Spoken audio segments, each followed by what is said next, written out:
Welcome to Stanford University. I'm Catherine O'Brien. Can your organization benefit from effective, ethical, and enduring partnerships?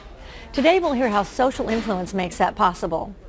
Dr. Robert Cialdini, arguably the most cited social psychologist in the world today, outlines 6 principles for bringing about desirable change.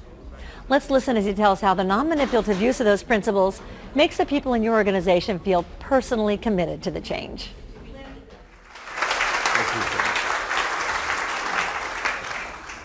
Well, thank you. I'm very glad to be here today. Let me just bring up the screen here. As Janice suggested, I want to talk about the psychology of persuasion today. And as you could probably tell from that introduction, I am primarily an academic. What you might not have been able to tell is that I will always be primarily an academic. One reason is I have tenure. And they can't kick me out. The other is that I love it. My job, after all, involves the investigation and communication, exploration of ideas. I can't think of a job description I would rather go to in the morning than that one. At the same time, I do recognize that wholly academic concerns aren't always held in the highest regard outside of the university community. I was at a business conference a while ago where I heard an academic described as someone who's not satisfied by something that's working well in practice until he's tried it out in theory. And then this speaker went on to describe a theorist as someone who's willing to assume anything except responsibility.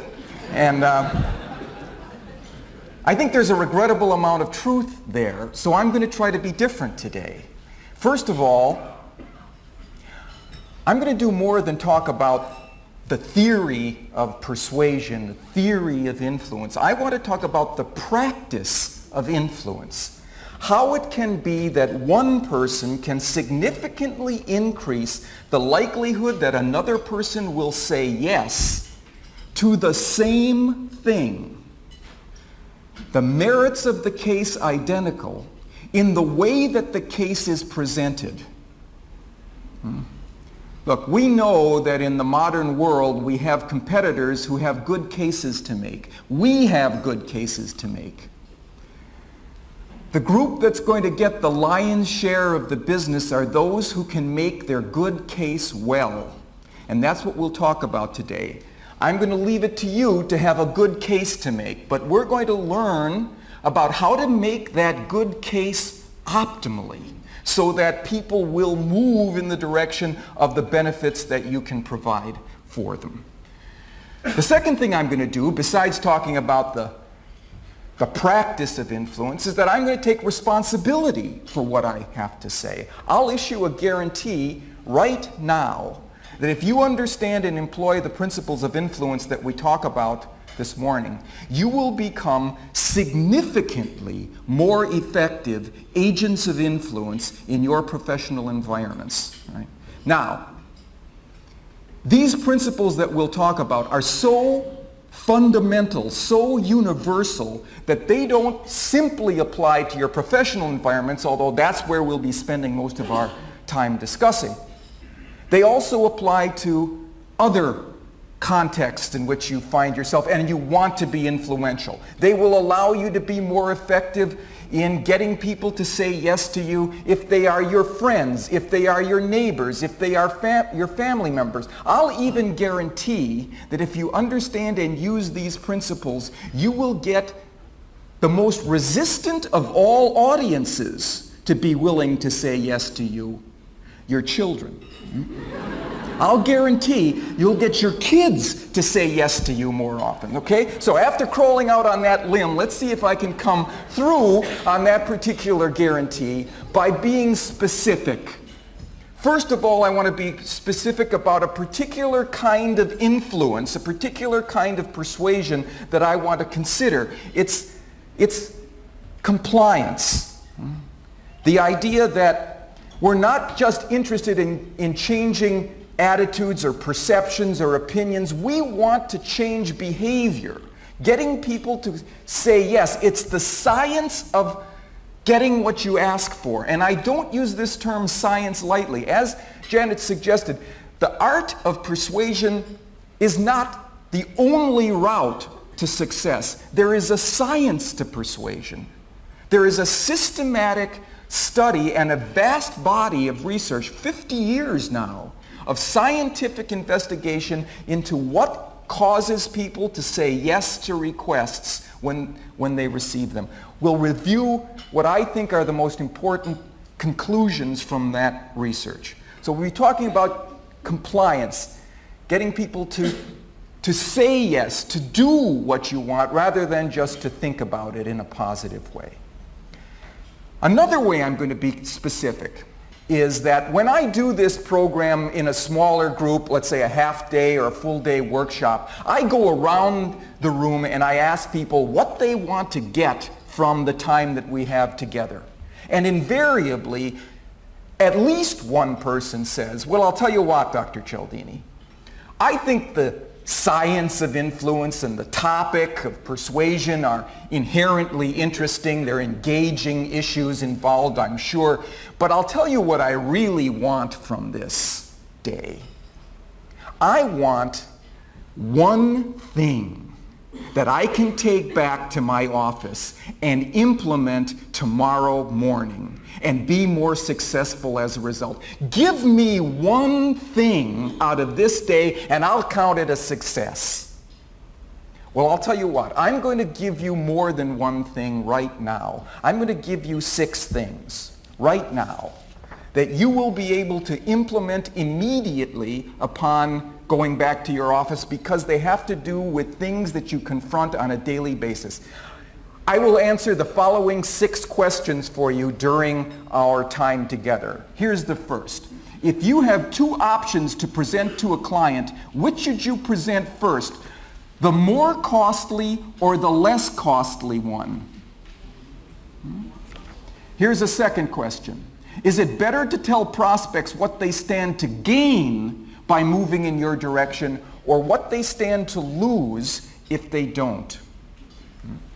Third, if you have a new piece of information, when should you mention that it's new? Before or after you present this information to your audience? Fourth, if you have a product, service, or idea that has both strengths and weaknesses, and what doesn't? When should you present the weaknesses? Early or late in your presentation? Clear answer to this one. Fifth, after someone has praised you, your product, or your organization, what is the most effective thing you can do immediately after you have said thank you?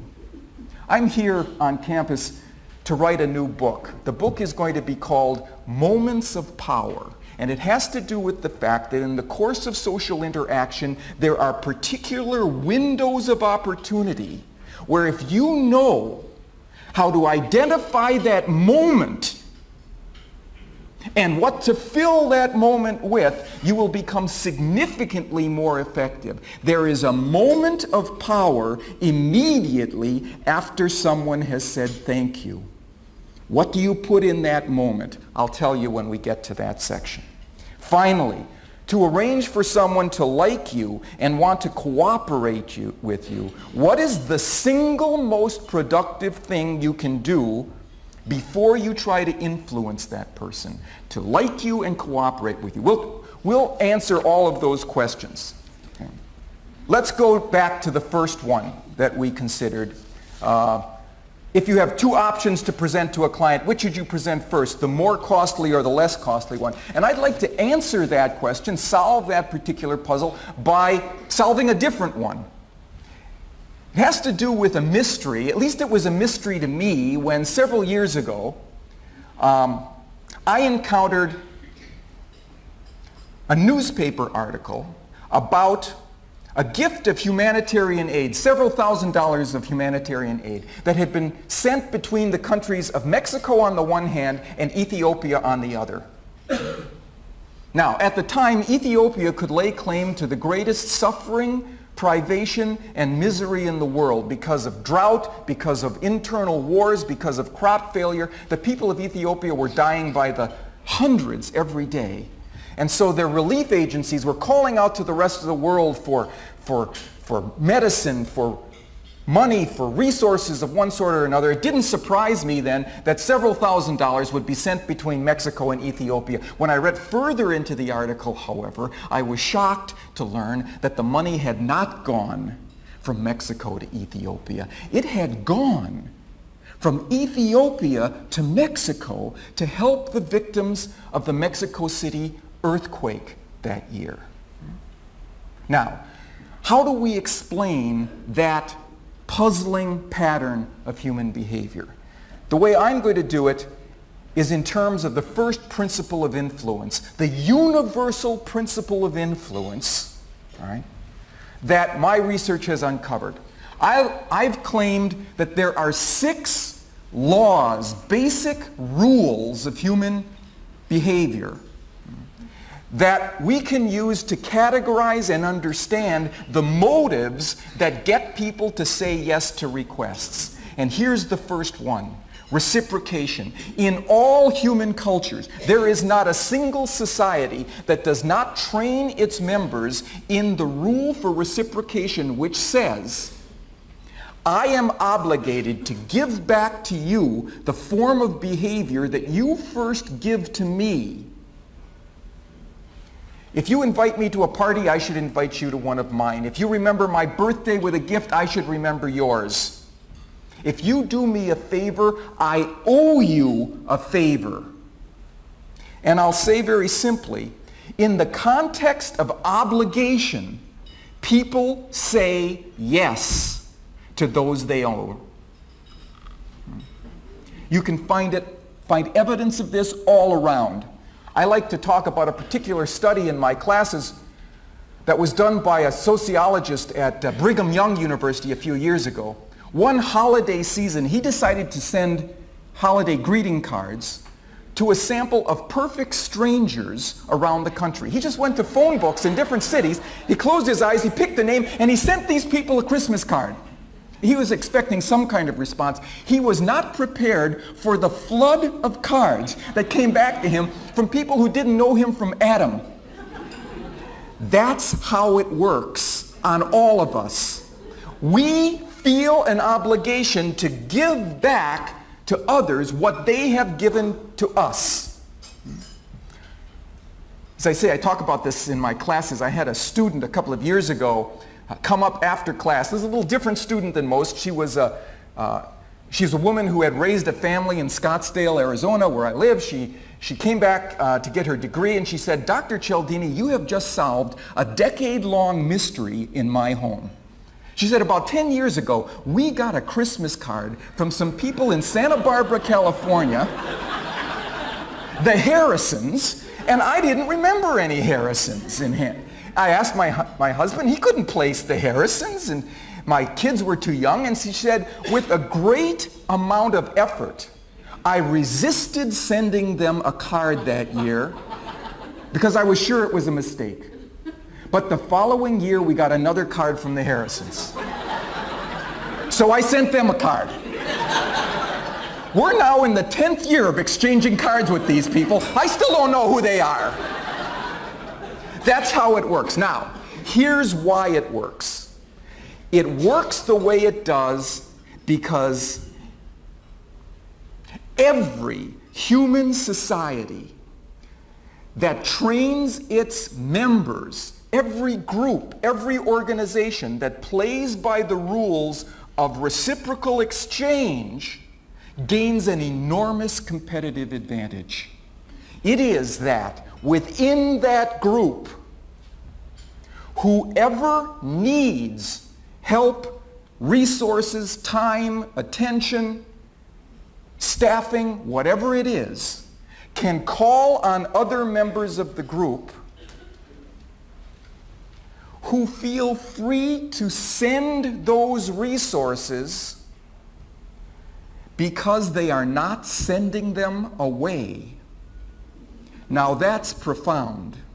For the first time in evolutionary history, there is no other species that has anything like the idea of future obligation for repayment of gifts and favors and services. For the first time in evolutionary history, it becomes possible for one individual to give resources to another without giving them away. What you get instead is a credit. And now when you need something, you can call on other members of the group whom you have helped in the past, and they are very willing. In fact, they are waiting to help because the saddle of obligation weighs heavy on us, and we want to repay our debts. We want to give back to those who have given to us. It's a manager's dream, this rule. Whoever is needy within the organization, whoever has a deficit, can get resources from others, right? And can feel good about asking for them because they're not being solicitors of information or resources that don't get paid back. They now will pay back. Whoever needs it, that resource is sent, that deficit is resolved within the group, right? Terrific system. Now, let me finish the story of the woman who came to my office and told me about the Christmas card story. She came back to my office a few months later, and she said, Dr. Cialdini, I have to tell you the end of this story. She said, my son, Skip, was applying to colleges this year. He's a very good student, so he got into all of his schools, including his top choice, the University of California at Santa Barbara. She said he's such a good student that he was asked to be in their honors program and to come to campus a day early for the honors convocation. Well, his dorm room wasn't ready, so he needed a place to stay in Santa Barbara. And she said, I thought to myself, who do we know in Santa Barbara? The Harrisons! The Harrisons! So she called him on the phone, and she was the sort of person who didn't just write a Christmas card with a greeting. She would also include a Xerox letter describing what the family had been up to for the... So the Harrisons knew about Skip since Little League days. They said, Skip, the Skip man, the Skip Meister, of course he can come and stay with us.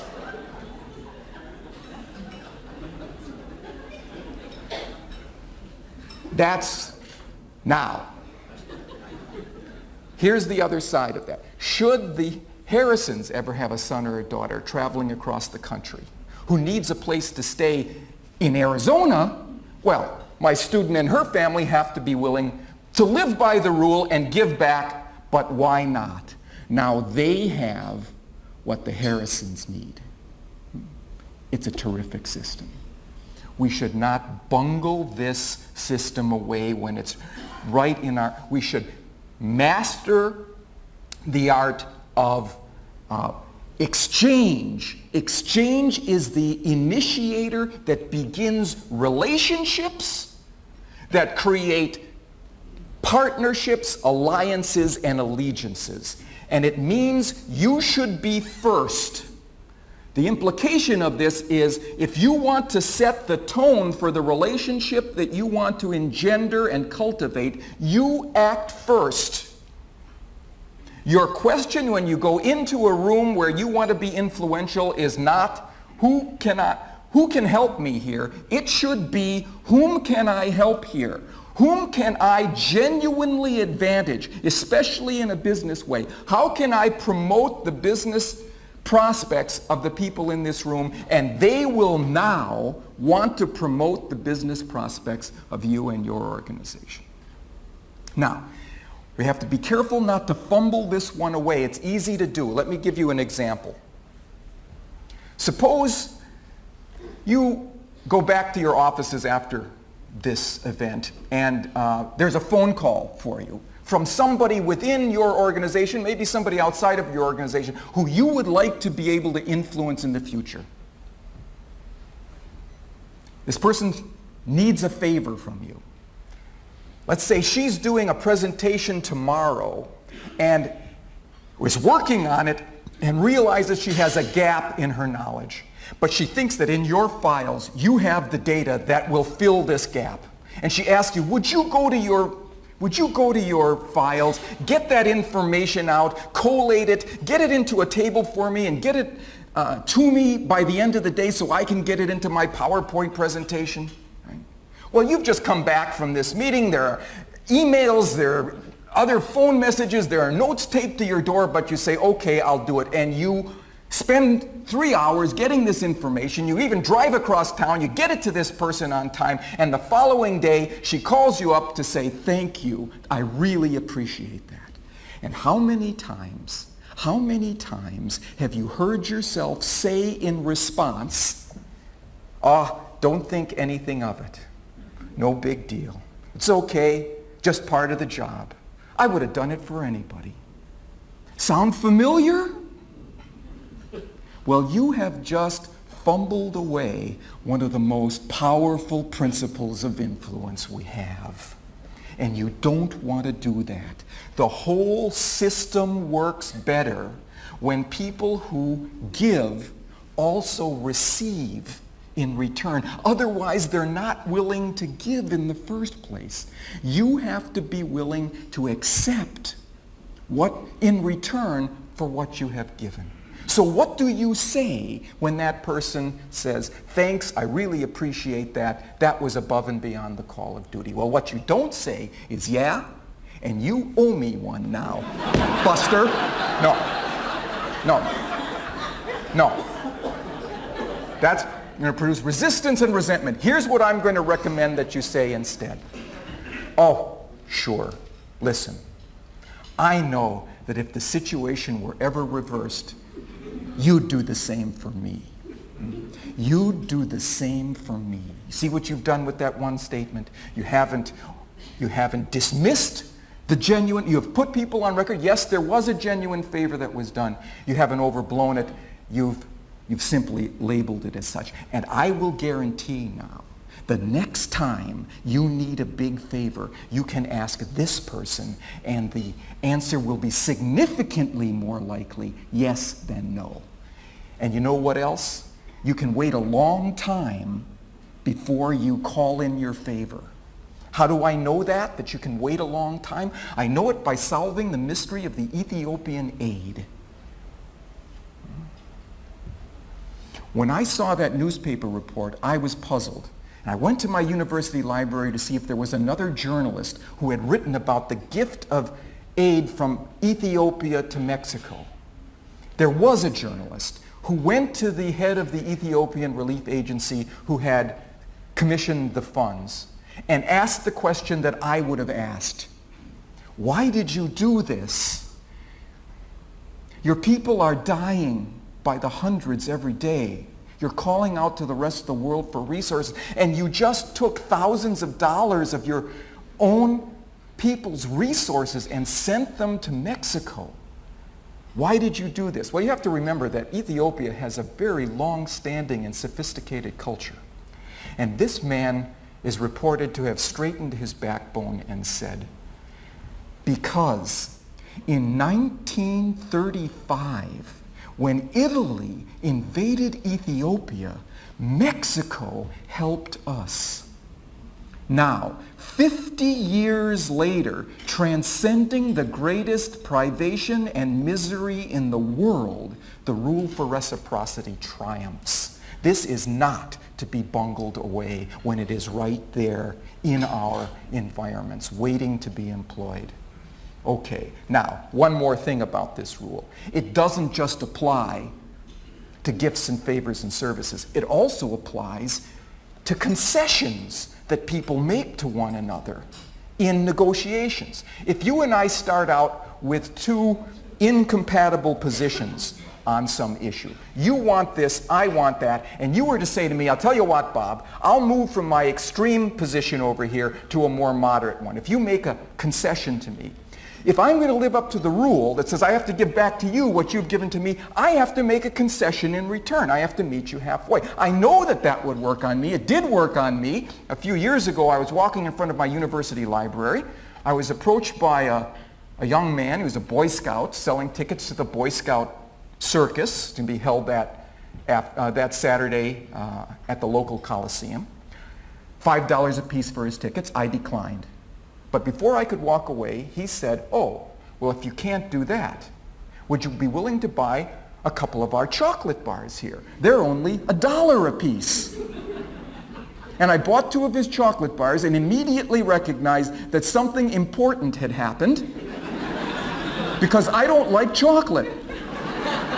But I like dollars. And he had arranged for me to give the dollars I liked for the chocolate I didn't. I went back to my office. I called a meeting of my research assistants to try to figure out what had happened. And where they devoured the evidence, I want you to know. And we thought that this rule for reciprocation of concessions was at work. He started out with an extreme request, $5 a piece. I said no. He said, "Oh, well, if you can't do that, how about just $1 a piece for what I have to offer?" And I said yes. And we thought, well, maybe this would work on other people besides me. If you're interested in getting people to say yes to a favor, you start out with a larger one that they're likely to turn down, and then retreat to the favor you were interested in all along. Is that going to be more effective than just asking for that moderate-sized favor straight away? Well, to test this, we went out onto city streets in the Phoenix, Arizona area, asking passersby for a large favor. We said we were from the county juvenile detention center, and we were asking for volunteers to take a group of juvenile delinquents from the center on a day trip to the zoo. Would you chaperone a group of juvenile delinquents on a day trip to the zoo? The great majority of people, under those circumstances, declined. Only 17% were willing to do it. But for another group, we began with even a larger favor. Would you be a big brother or big sister to one of the kids down at the center? This would require 3 hours of your time every week for the next 2 years. They blinked. 2 years? I don't even know where I'll be in 2 years. Then, taking our cue from the Boy Scout, we said, "Oh, well, if you can't do that, would you be willing to chaperone a group of juvenile delinquents on a day trip to the zoo?" Under those circumstances, now 50% said, "Where do I sign?" It's the same request. We haven't changed the request. The merits is, it's the zoo trip. What we changed was what went first. One more breath, a few more words, and we tripled willingness of people to say yes to a request. Now, notice something about the ethics of this. There was no Big Brother or Big Sister program down at the center. We invented that for reasons of scientific curiosity. We were studying this fact. But we don't want to be in that position of dishonestly using the reciprocation principle. But we can use it honestly. How many times is it the case that you have different levels of requests to make to people? You can make a request at this level or at this level. And often we censure ourselves. And they say, "Oh, well, they'll never go for this." And so we ask for the more moderate request. Right? What our data are suggesting is if there are genuinely beneficial requests that you can make at different levels, always start with the larger request. If your argument has been compelling and they say yes to that larger one, there is frosting on your cake. Give people a chance to say yes to you. But if the answer is no, now you can retreat to the more moderate request and significantly increase the likelihood that they will say yes to you. Remember I said there was a moment of power after people say thank you to you? There is another moment of power after they say no to you. It's a moment we hate, and as it's human for us to retreat from that situation because it's self-damaging when people say no to us. Typically, we leave, we reconsolidate our energies, we think about another thing to say, and maybe we come back a week later with a concession. I'll tell you that you have missed the moment. There's evidence to show if you come back a week later, it's perceived as you're there making another request, whereas if you make that concession in the same moment, it's perceived as a concession. And in the context of concession, people want to reply positively with a concession of their own. So here's a little heuristic.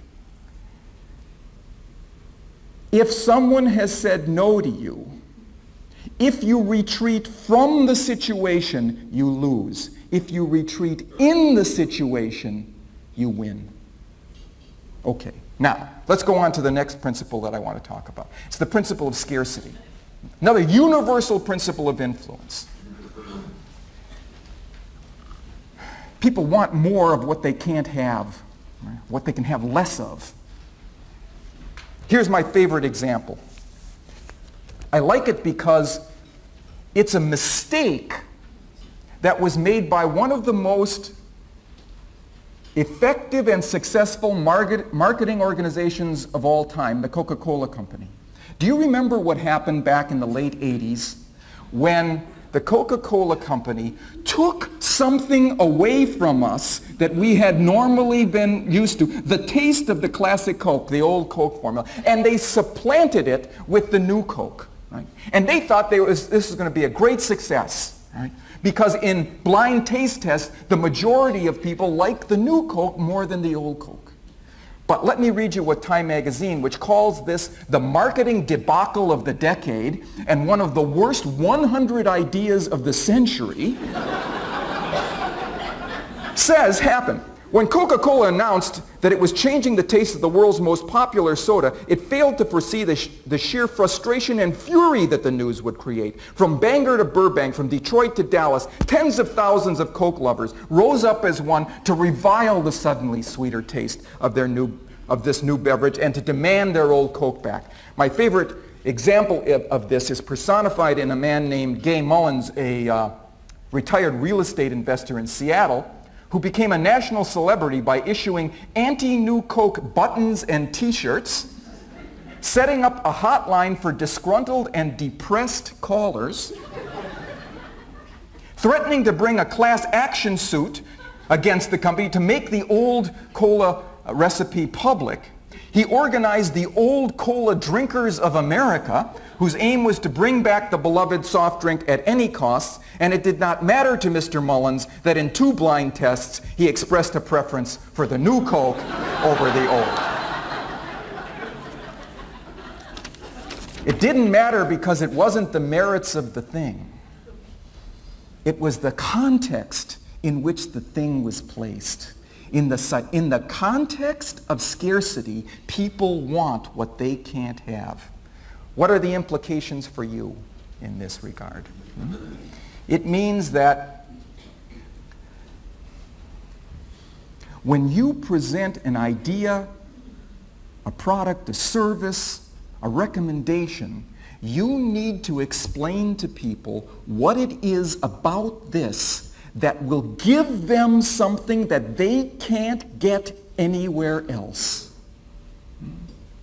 Now, sometimes it's not one single thing. Sometimes it's a bundle of advantages that they will not be able to get unless they move in your direction. And let me tell you one other thing about this. When you describe these benefits, it is not sufficient to describe what they will gain from them, because the psychological research is very clear. People are more motivated by the idea of losing something than of gaining that very same thing. Anybody here from Santa Cruz? Anybody have connections to Santa Cruz? Okay, a few of you. There was a study done at the University of California at Santa Cruz.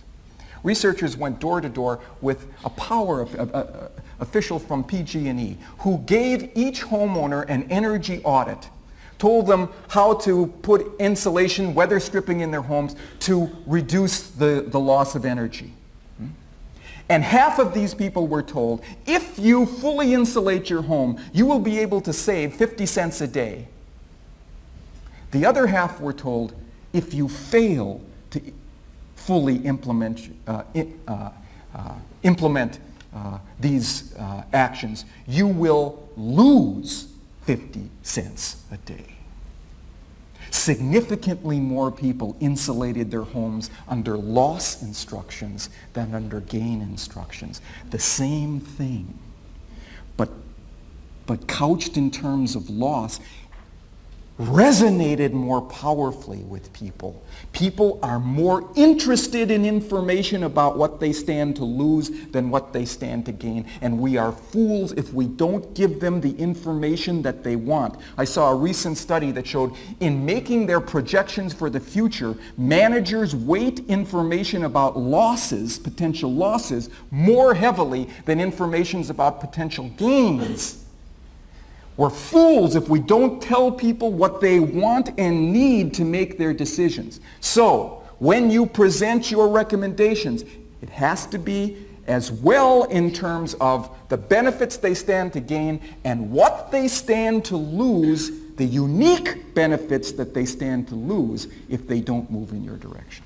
Now, another thing about this principle of scarcity, it doesn't just work for commodities. It also works for information. Information that's exclusive, that not everyone has access to, turns out to be more persuasive. The best evidence I have for this actually comes from a study that was done by a student of mine, an unusual student, who had started a business in Arizona, successful business, importing beef into the United States, and then selling it to large supermarket concerns. He came back to school to get his PhD, and I was sitting on his dissertation committee. He wanted to do a study using his own people, his own customers, his own salespeople, his own industry. And we began to talk about the research that showed that people are more attracted to scarce commodities, and they are more persuaded by exclusive information. And he decided he would do the following study. He went to his salespeople who called their customers on the phone, told them about a certain allotment of beef that he said, and he said, now divide your customers into 3 groups and call them and tell them about this new allotment of beef we have available that we import from South America and Australia. They used their standard appeal, which was, we have a certain allotment of beef, we have such and such a price, such and such a quality, we can guarantee delivery by such and such a date. How many carloads of beef would you like? That was one group. A second group were called, and they were told, by the way, because of certain weather conditions in Australia, there's likely to be a shortage of Australian beef in the near future. How many carloads would you like? So he added scarcity to the mix for the second group. Let me show you what happened. Adding scarcity more than doubled the number of carloads of beef, from 10 to 24. But it was the third group that was most interesting. They were called on the phone. They were told about the allotment of beef. They were told about the scarcity. And then they were told, and this information comes to us from our exclusive sources in the Australian National Weather Service. No one else has this information. This was the scarcity double whammy, wasn't it? Not only was the beef scarce, the information that the beef was scarce was scarce. Let me show you what happened.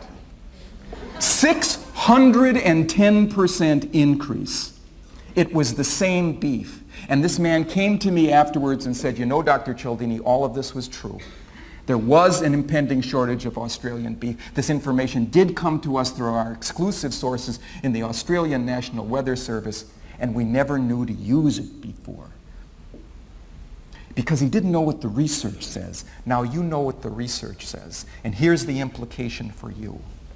When you get a new piece of information, an unpublished report comes across your desk, a new piece of information at a conference, or a piece of information from marketing research, and it supports what you are trying to argue with someone in terms of moving in a particular direction, your response should be to get on the phone. Get on the facts. Get in people's offices. That information is most powerful the newer it is. Information is not like wine. It does not get better with age. It's like bread. We want it more when it's fresh. We want to take it in more when it's warm rather than cold. Okay, let's move to the next principle of influence. Authority. If an expert says it, it must be true. We have a regrettable tendency for expert worship in this country. But here's what the research shows. The most powerful kind of expert authority is a credible authority who has both knowledge and trustworthiness. You need to tell people about your expertise and background before you try to influence them. They don't have a crystal ball. They can't tell that. Secondly, you have to establish your trustworthiness. Now, the difficult thing is establishing your trustworthiness in situations where they don't know you. They haven't worked with you. They don't have a history of knowing that you're a straight shooter. But if you are a trustworthy source of information, what can you do to tell them about it immediately? Well, here's the strategy that advertisers use successfully in this regard. Before they present their strongest arguments, they present a weakness in their case.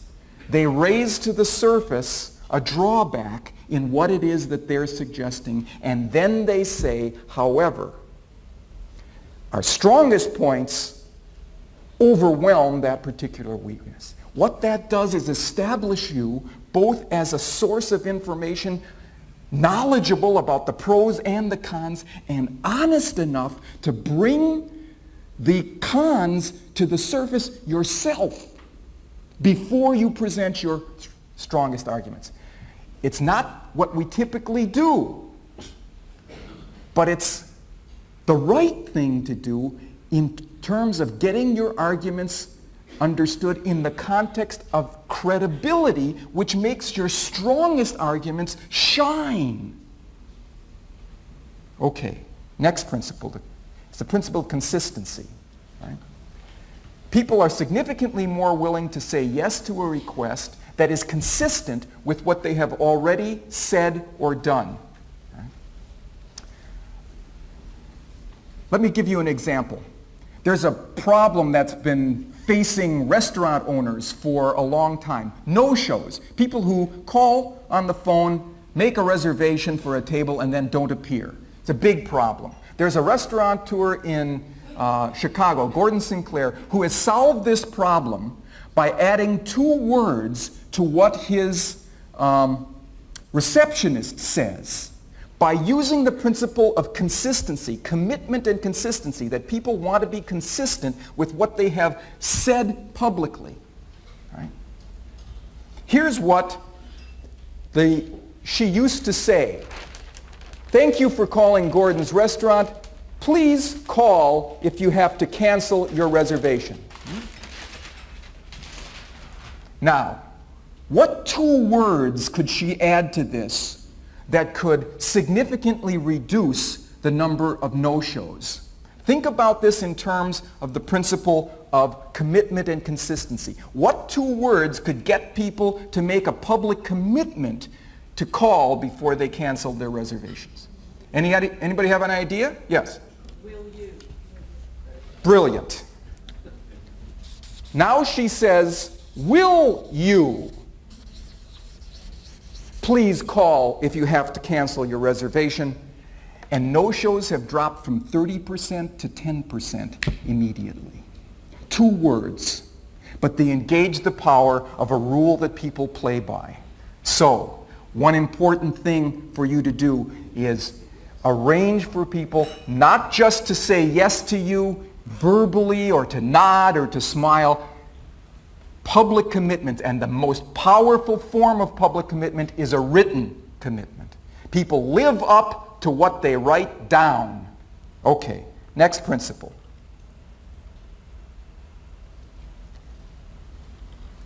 Principle of consensus. One way people decide what is appropriate for them to do in a situation is to look at what others like them are doing. It's the power of the crowd. Let me give you another example where you can change a few words and create an enormous difference in how people respond. You've all heard infomercials, right? On TV late at night. There's a common line in all infomercials that goes like this. It's something that's termed the call to action line. Operators are waiting. Please call now. There's a infomercial producer named Caroline Zott who changed 3 words in this classic call to action line and produced skyrocketing response. The words engage the principle of consensus. A lot of other people are doing this. It must be the right thing. She changed the words from operators are waiting, please call now, to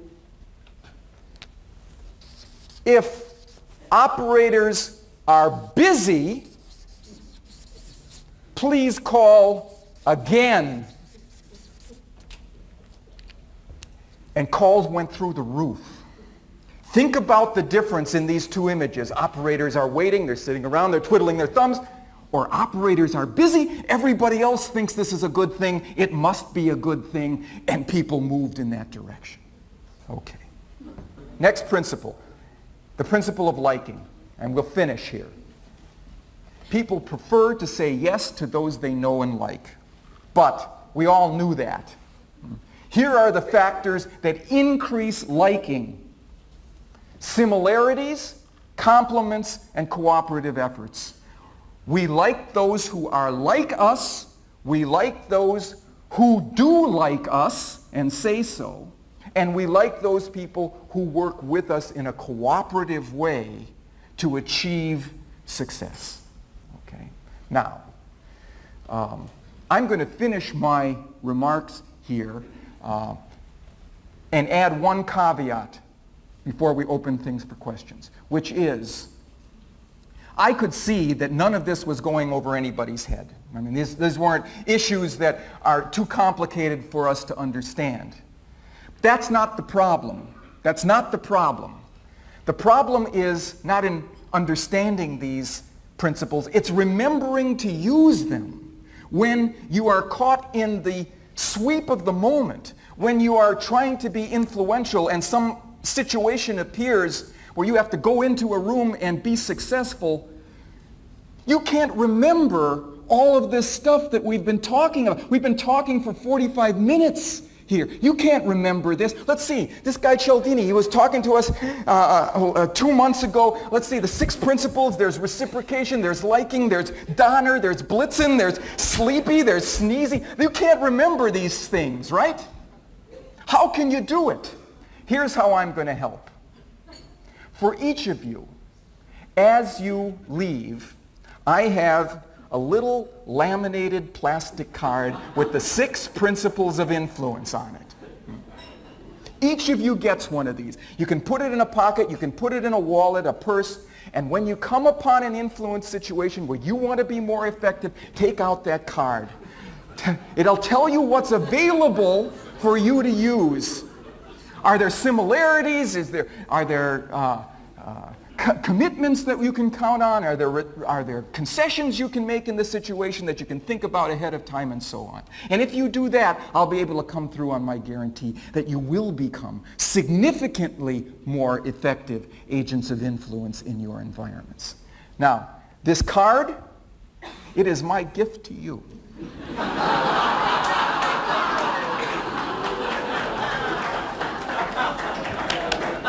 But here's what I figure. You do the same for me, right? So thank you very much for your kind attention.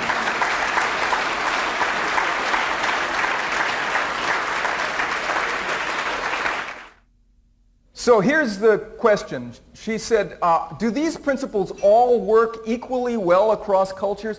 Very good question, because there's some new research on this that was just done at the Stanford Business School. It's not even published yet. Scarce information, exclusive information. Professor Michael Morris, Joel Poldoni, and Shiriel Ariel did a study with Citibank that has locations all over the world. And they picked 4 cultures in the world and looked at the following question. They asked Citibank employees, if one of your colleagues came to you and asked for help with a big project, under what circumstances would you feel most obligated to say yes? What they found was that these 6 principles worked in all of the cultures, but the weights associated with the principles, the priorities given to the principles, changed from culture to culture. In the United States, a Citibank employee was most likely to say yes to that request if they could answer the following question in the affirmative. Has this person done me a favor lately? If the answer was yes, in the United States, we were helpless to say anything but yes. In China, the question that they asked was different. The question was, is this requester connected to my small group, especially senior members of my small group? Here, the authority principle was important. In Spain, the question was, is this requester connected to my friendship group? Here, the liking principle was crucial. In the Mediterranean area. And in Germany, it was different than anywhere else. In Germany, the question was, is this request consistent with the rules and regulations of this organization? Here, they had they were being consistent with a commitment that they had to that organization's rules. So all of these principles work, but which one is most powerful? So if you're dealing with someone in Barcelona, you ask for your favor differently than if you're dealing with someone in New York or someone in Hong Kong. Any other questions? Yes, in the back. Here's the question.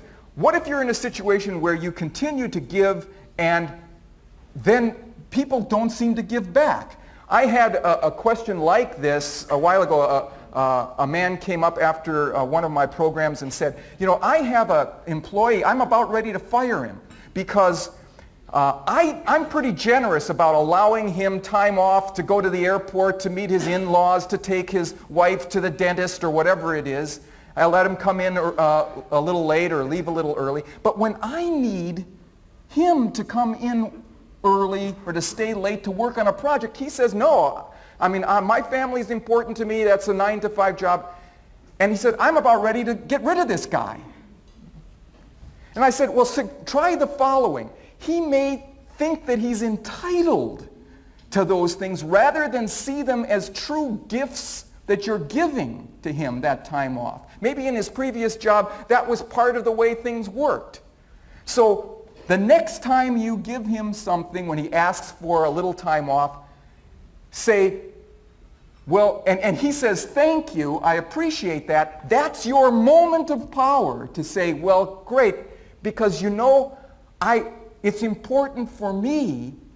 I would really appreciate it if you would help me out, right? When I need some time from you. And now it's in an exchange character rather than something he's entitled to, right? And this man wrote me a letter a while ago saying that it's worked beautifully, just labeling the exchange as an exchange rather than something that somebody is just entitled to. I think that's all the time we have. Thank you very much for your attention.